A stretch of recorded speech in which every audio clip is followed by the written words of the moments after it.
50 राजकुमारियों के विवाह की एक रोचक कथा। परम तपस्वी सौभरी ऋषि एक बार यमुना के जल में तपस्या कर रहे थे। माया बड़े बड़े महात्माओं को भी आकर्षित कर लेती है। उन्होंने देखा कि दो मछलियां मैथुन कर रही हैं। यह दृश्य देखकर उनके हृदय में विचार आया कि मैथुन में सुख अवश्य है, तभी यह छोटा सा जीव भी इतना आनंदित हो रहा है। यह सोचकर उन्होंने निश्चय कर लिया कि उन्हें भी यह सुख प्राप्त करना चाहिए। महान तपस्वी सौभरी जी के मन में विवाह की इच्छा उत्पन्न हुई। वे सीधे राजा मधंता के पास गए। राजा के महल में 50 राजकुमारियां थी। सौभरी ऋषि ने राजा से कहा, मुझे एक राजकुमारी भिक्षा में दीजिए, जिससे मैं विवाह कर सकूं। यह स्थिति राजा के लिए एक बड़ी समस्या बन गई, क्योंकि सौभरी ऋषि के शरीर से मछलियां जैसी जल की गंध आ रही थी और उनका शरीर इतना दुर्बल था कि उनकी हड्डियां दिखाई दे रही थी। ऐसे में कौन सी राजकुमारी उन्हें पसंद करेगी? इन कारणों से राजा ने कूटनीतिक उत्तर दिया, ब्राह्मण, जो कन्या आपको पसंद कर ले आप उसे स्वीकार कर सकते हैं। सौभरी ऋषि ने राजा बाधंता का भाव समझ लिया। उन्होंने सोचा, तुम मुझे बूढ़ा और क्रूप समझकर ऐसा कर रहे हो, क्योंकि मेरे शरीर पर झुर्रियां पड़ गई हैं, बाल सफ़ेद हो गए हैं और मेरा रूप बिगड़ चुका है। तो तुम यह मान रहे हो कि मुझे कोई स्वीकार नहीं करेगा, पर मैं अब ऐसा रूप धारण करूंगा कि तुम्हारी सभी 50 राजकुमारियां मुझसे विवाह करने के लिए आपस में झगड़ेंगी। सौभरी ऋषि ने राजा से कहा, अपनी राजकुमारियों को आदेश दीजिए कि सौभरी ऋषि महल में पधार रहे हैं। जो भी मुझे अपना पति बनाना चाहे वो मुझे वरण कर सकती हैं। तपस्वी महापुरुषों के लिए कुछ भी दुर्बल नहीं होता।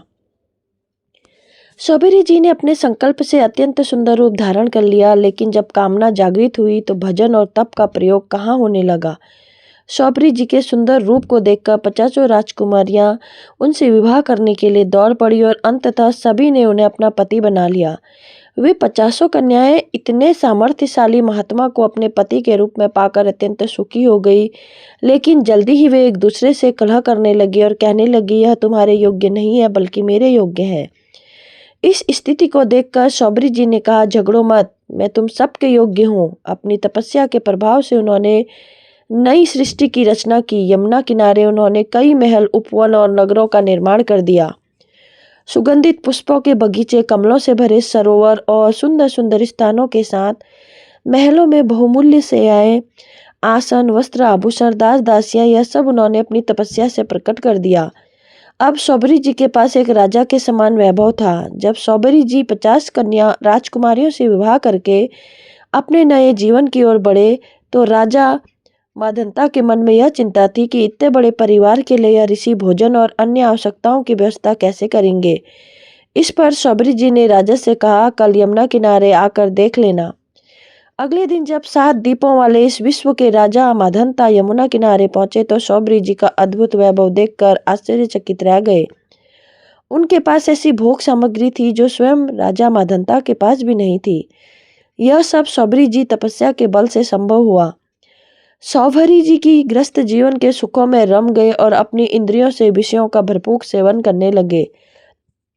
लेकिन विषयों का सेवन करने से कामना की तृप्ति कभी नहीं होती। जैसे घी की कुछ बूंदें आग की लपटों की ओर भड़काती हैं, इसी प्रकार उनका भोगों का असंतोष बढ़ने लगा। 50 राजकुमारियां और इतना वैभव संपन्न जीवन जीने के बाद भी वे तृप्त नहीं हो सके। सौभरी जी एक दिन यमुना तट पर बैठे और गहरे चिंतन में डूब गए। उन्होंने सोचा, मछली के एक क्षण के कुसंग ने मेरी यह स्थिति बना दी कि मैंने अपनी सारी तपस्या खो दी, वह भी केवल भोगों के लिए। अरे, मैं तो बड़ा तपस्वी और संयमी था, यह मुझसे ऐसी चूक कैसे हो गई। यह मेरा पतन देखो। मैंने दीर्घ काल से अपने ब्रह्म तेज को अक्षय रखा था, परंतु जल के भीतर विवाह करती हुई एक मछली के ससंग ने मेरा ब्रह्म तेज नष्ट कर दिया। भवबंधन से मुक्ति चाहने वाले व्यक्ति को यौन जीवन में रुचि रखने वाले व्यक्तियों की संगति छोड़ देनी चाहिए तथा अपनी इंद्रियों को ब्रह्म कार्यों में व्यस्त नहीं रखना चाहिए। उसे सदैव एकांत स्थान में रहना चाहिए तथा अपने मन को भगवान के चरण कमल में पूरी तरह से स्थिर करना चाहिए तथा यदि वह किसी प्रकार की संगति करना चाहता है तो ऐसे ऐसे व्यक्तियों की संगति करना चाहिए जो उसी प्रकार से उसमें रुचि रखते हों। हमें मैथुन धर्म से युक्त किसी भी प्राणी पर दृष्टि नहीं डालनी चाहिए, चाहे वो कोई पशु पक्षी ही क्यों न हो। यदि किसी जीव को मैथुन करते हुए अचानक देख लें तो तुरंत अपनी दृष्टि हटा लें और नाम जप शुरू करें। दोबारा उधर देखने की भूल ना करें। यदि दोबारा देखा तो वह दृश्य मन के संकल्प बना देगा और धीरे धीरे वह क्रिया में परिवर्तित हो सकता है। असंग रहे, निरंतर भगवत चिंतन में लीन रहे और अपनी इंद्रियों को अंतर्मुख बनाए रखें। किसी को सहवास करते हुए देखकर आकर्षित ना हो, अन्यथा सौभरी जी की दुर्दशा को स्मरण करें। वे स्वयं यह कह रहे हैं कि मेरी दशा देख लो। दुनिया के विघ्नों और आकर्षण से बचने के लिए सौभरी जी जल को स्तंभित करके भजन कर रहे थे, फिर भी विघ्न उत्पन्न हो गया। इसलिए भगवत नाम का निरंतर जप करें और इंद्रियों को स्वतंत्रता ना दें। कोई ऐसा बाहरी दृश्य, चाहे मोबाइल में हो या कहीं और हो, ना देखें तो आपको भगवत विमुख कर दे। सौभरी जी कहते हैं, मैं पहले एकांत में तपस्या में लीन था, लेकिन मछली का मैथुन देखने मेरी तपस्या भंग हो गई और मैंने 50 विवाह किए। अब सोचो, यदि एक तपस्वी महात्मा मछली की काम कीड़ा देखकर पतित हो सकता है, तो मोबाइल पर गलत दृश्य देखने वाले कैसे संभल सकते हैं। यदि आप सर्च करके गंदे और अश्लील दृश्यों को देखेंगे तो क्या आप भजन कर पाएंगे? नहीं। इसलिए इंद्रियों को वश में रखें और भगवत चिंतन में लीन रहें। यह मोबाइल कलयुग की एक बहुत बड़ी कुचाल है। यदि इसका सही उपयोग कर पाओ तो केवल महापुरुषों के वचन सुनो या अत्यंत आवश्यक कार्य पूरे करो, अन्यथा इसे स्विच ऑफ करके रख दो। बार बार मोबाइल देखने से चित्त में ऐसा आकर्षण बैठ जाएगा कि एकांत में गंदी बातें देखने की आदत लग जाएगी। यदि मोबाइल का सही प्रयोग ना हुआ तो यह आपको भ्रष्ट और नष्ट करने के लिए पर्याप्त है। सौभरी जी कहते हैं, मैं पहले एकांत में अकेले तपस्या में लीन था, लेकिन एक मछली की मैथुन क्रिया देखने के बाद मेरी तपस्या भंग हो गई। मैंने 50 विवाह किए, फिर संतानों के कारण मेरा परिवार 50,000 से अधिक लोगों का हो गया। सोचो, कहाँ मैं अकेला भगवत चिंतन में लीन था और कहाँ 50,000 लोगों की चिंता में फंस गया।